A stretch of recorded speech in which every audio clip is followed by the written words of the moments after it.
Assalamualaikum warahmatullahi wabarakatuh. Kami dari kelompok 9 akan mempresentasikan mengenai analisis manajemen strategi pada PT Mustika Ratu yang beranggotakan Zerlinda Natania Laoli dengan NIM akhir 1094, Yen Yen dengan NIM akhir 1096, Julia Puspitasari dengan NIM akhir 107, dan saya sendiri Vidya Elsa dengan NIM akhir 126.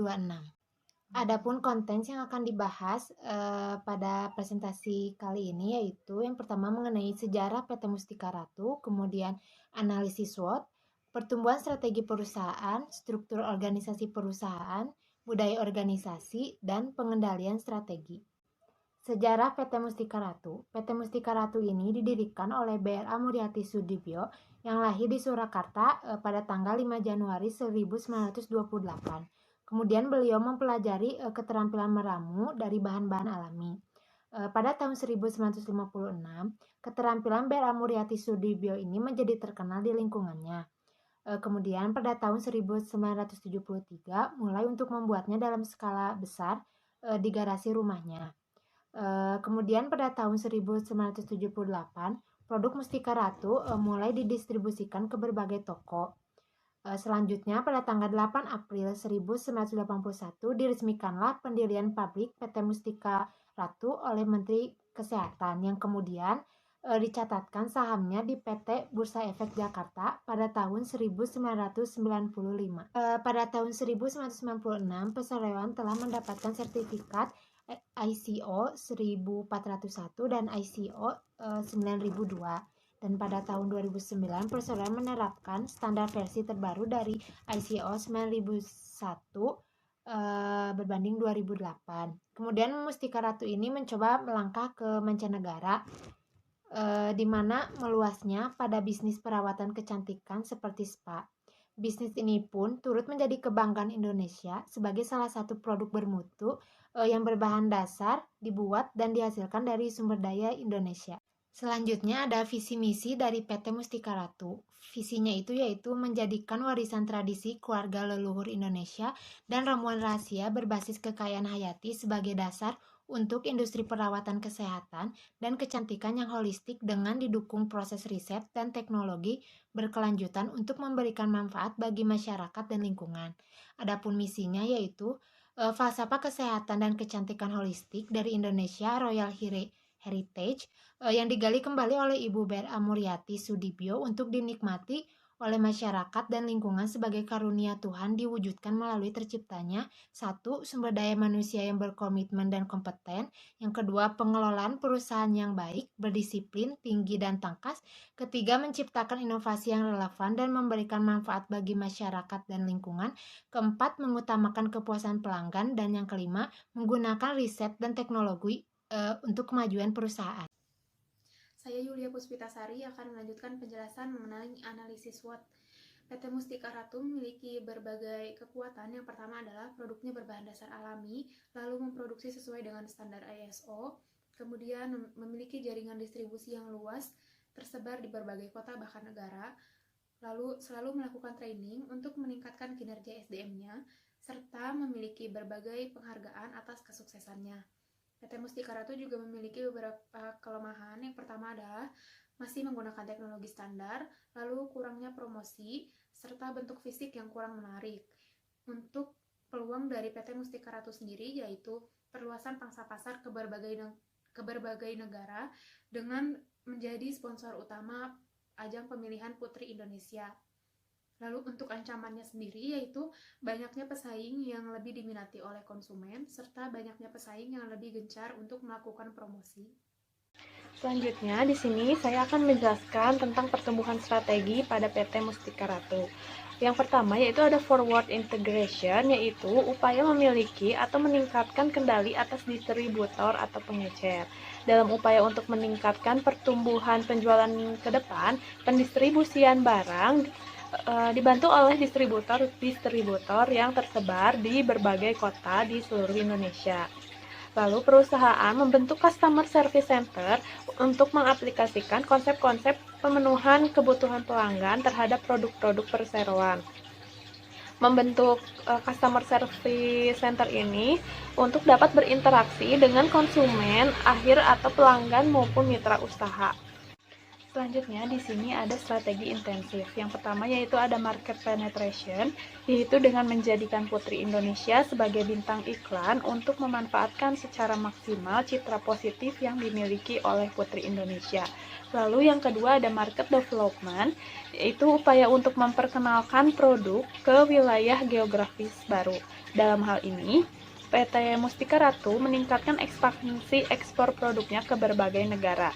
Pada tahun 2021 ini, perusahaan produk kecantikan, jamu, dan kesehatan ini berhasil membidik dan memasuki pasar Timur Tengah seperti Arab Saudi, Libya, Oman, Irak, dan Rusia. Lalu ada produk development, yaitu strategi untuk meningkatkan penjualan dengan melakukan perbaikan atau memodifikasi produk yang sudah ada. Dalam hal ini, PT Mustika Ratu menciptakan produk dengan berbagai variasi seperti zaitun series, dan juga ada pasta gigi dari daun sirih. Lalu selanjutnya ada strategi diversifikasi. Yang pertama yaitu ada diversifikasi konsentris. Dalam hal ini, PT Mustika Ratu yang bergerak dalam bidang perawatan herbal, yang awalnya adalah perawatan kesehatan lalu merambat ke perawatan kecantikan. PT Mustika Ratu juga melebarkan bisnisnya dengan membuat Family Health Spa and Wellness. Lalu pada tahun 2020 ini, karena adanya pandemi COVID-19, PT Mustika Ratu juga menciptakan produk hand sanitizer dan suplemen kesehatan yang bernama Herbal Monoplus. Lalu selanjutnya ada strategi diversifikasi konglomerat dan joint venture, yaitu strategi dengan menambah produk atau jasa baru. Dalam hal ini, PT Mustika Ratu melebarkan bisnisnya ke bidang properti, yaitu perhotelan, bekerja sama dengan Sheraton Mustika Yogyakarta untuk mempromosikan wisata sehat dan bersih Yogyakarta. Dua perusahaan ini berinisiatif untuk mengedepankan perwisataan sehat. Assalamualaikum warahmatullahi wabarakatuh. Nama saya Vidya Elsa, NIM belakang 126. Di sini saya akan menjelaskan mengenai struktur organisasi pada PT Mustika Ratu. Struktur organisasi PT Mustika Ratu awal berdirinya itu hanya didirikan oleh Bu B.R.A. Muryati Sudibyo dan dibantu oleh 2 orang karyawannya, sehingga strukturnya pun dari pemilik langsung memberikan tugas kepada karyawannya. Selanjutnya ada struktur organisasi PT Mustika Ratu pada saat ini. Dapat dilihat di dalam perusahaan PT Mustika Ratu, wewenang tertinggi berada di Dewan Komisaris.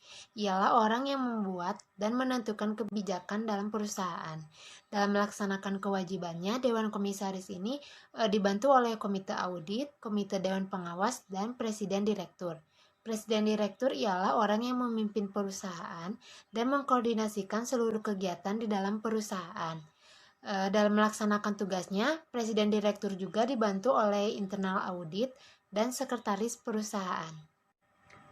Kemudian, Presiden Direktur juga membawahi Finance HR Corporate Director, Director of Business Development and Innovation, Head of Marketing, Head of R&D, Head of Sales, GM Export and International Business, GM Supply Chain.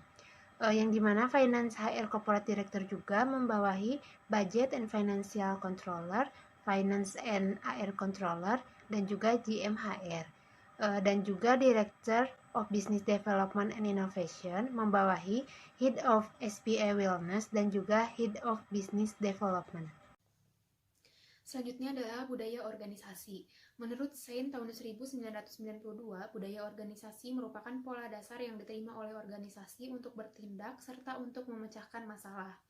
Budaya organisasi pada PT Mustika Ratu sangat kental dengan adat Jawa sesuai dengan pendirinya yang berasal dari Jawa yaitu Ibu Muryati.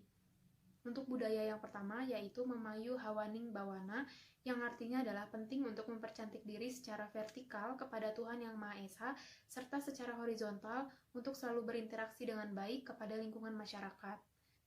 Budaya tersebut akhirnya dikembangkan oleh PT Mustika Ratu menjadi budaya yang dianut oleh organisasi. Yang pertama adalah berupaya untuk meningkatkan kepuasan pelanggan, serta yang kedua adalah bekerja dengan budaya kekeluargaan dan keakraban.